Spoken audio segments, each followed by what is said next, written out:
Hello everyone, welcome back to another video. Today here with a jade tree that I have recently potted up into its first training pot right here. So I have not shown this tree beforehand on any of my videos. Also, I didn't make a video when I repotted this tree because I always find the repotting is quite the same. I have repotted a crassula or a jade tree not too long ago in a video. I will link that in the description below if you're interested in that.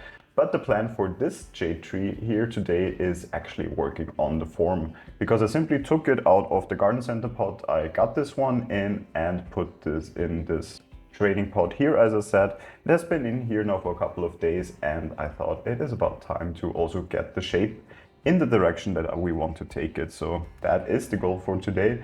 Before, I want to quickly give you a small overview on how this tree is doing. And you can see basically we have those two sectors of this tree, and that I find is the problem on this tree. We will need to decide on one of those two, in my opinion, and of course we're going to propagate either one of those then that we take off.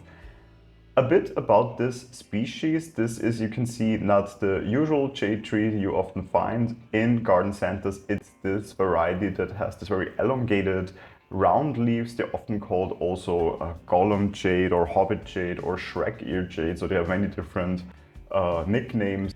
But simply speaking, they are a jade tree. They are part of the succulent family, so they store a lot of water, of course, in those leaves, which also means you don't have to water them quite as often as you would many other bonsai. So for example, I have not watered this since I have repotted it. That is something that is very unique to succulents, so you normally don't water right away when you repot it, because it goes in a bit of a shock, I would say, and if you water it, then it stays stagnant in this water for too long, and that could lead then to rot and other health problems. So, but you can see still the leaves are all thick and firm, which normally is a sign that there is enough water in the plant at the moment.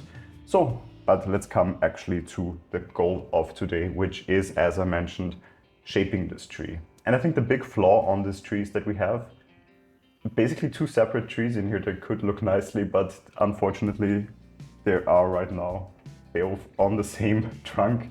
So we have to decide now in which direction we want to take this tree in the future. And the cuts we're going to do today will basically determine the entire rest of the journey of this tree for a long time at least. So let's look a bit in detail on how and which direction we could go. So two roads I can see here. Potentially, maybe even a third one we will see that also. But the two more obvious roads are, of course, we take this tree here and create it in one tree, or we go with this branch right here and leave this on the tree and have then the tree in this direction.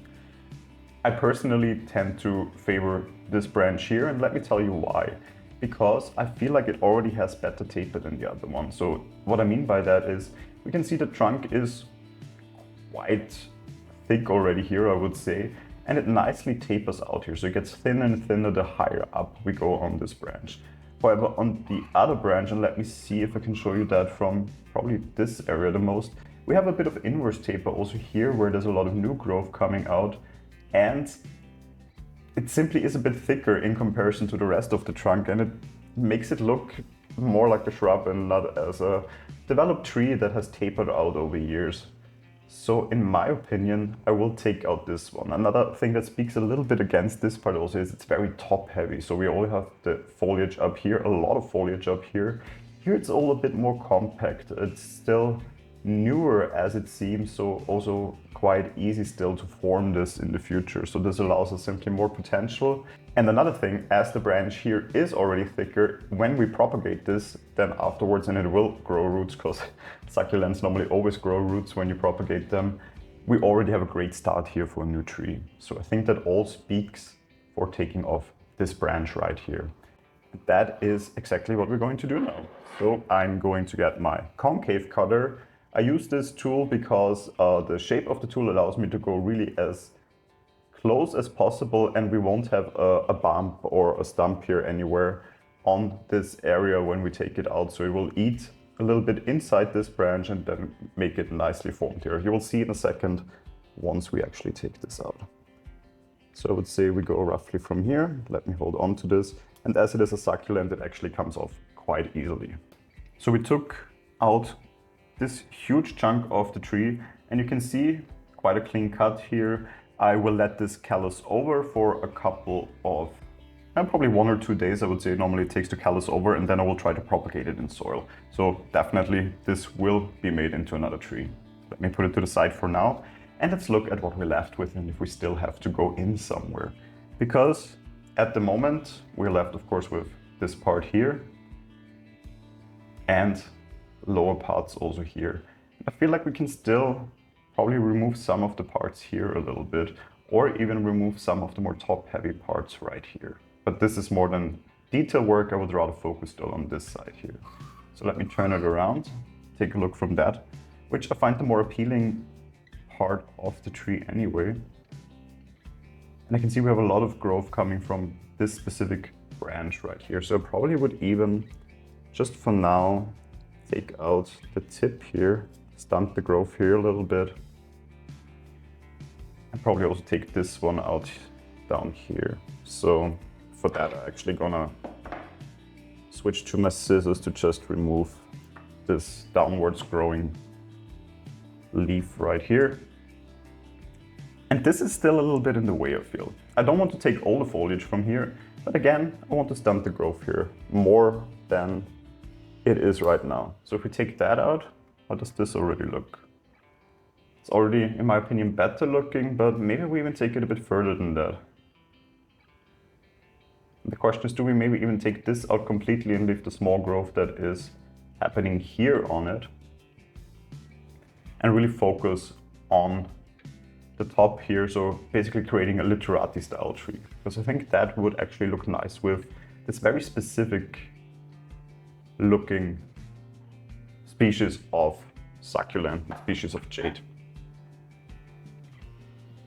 So I would say yes, we will definitely take out this part here. So let me turn it around again, so it's closer to me. Let me try to get this in one go. So we take this part out. Another question is, do we take out the two smaller ones there, or do we actually leave those on? I feel like we could actually leave those on, to be honest.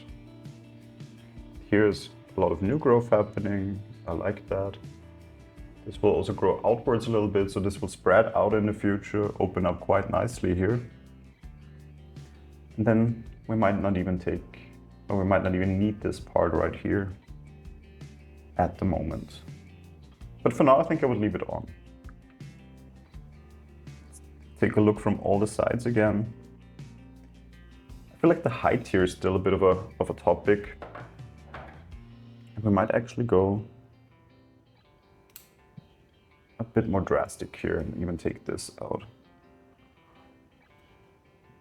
And also remove here some of the growth, just to also have it branch out a little bit then right away.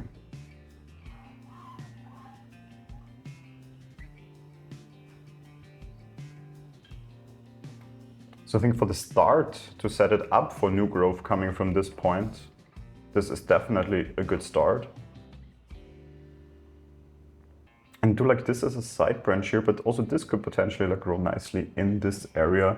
The only fear I have is that we actually will develop reverse taper here, because if we leave both of those here, so the downwards growing part, I would still take out.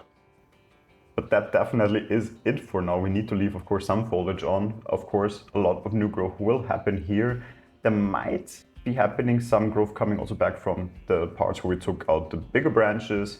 However, I will try to keep this always nicely pruned back, so not a lot of new growth starting here. So the tree really focuses up here on creating new foliage. It looks bare right now. Of course, that is always the case when you work on a tree quite drastically. But I think that is a good setup for the future to really work on new growth coming then up here and creating more of a literati style looking bonsai. So something that is of course very specific looking, which I think with the taper that is already starting to show quite a good setup, and we can take it from there in the future.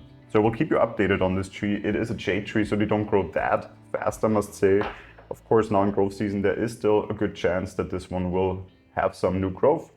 But probably come next spring is when I really get to work on this again. But until then, hopefully I can still already see in which direction it is going, how the new growth is developing, and already plan the next steps, which I will share then with you in the next video. So until then, take care.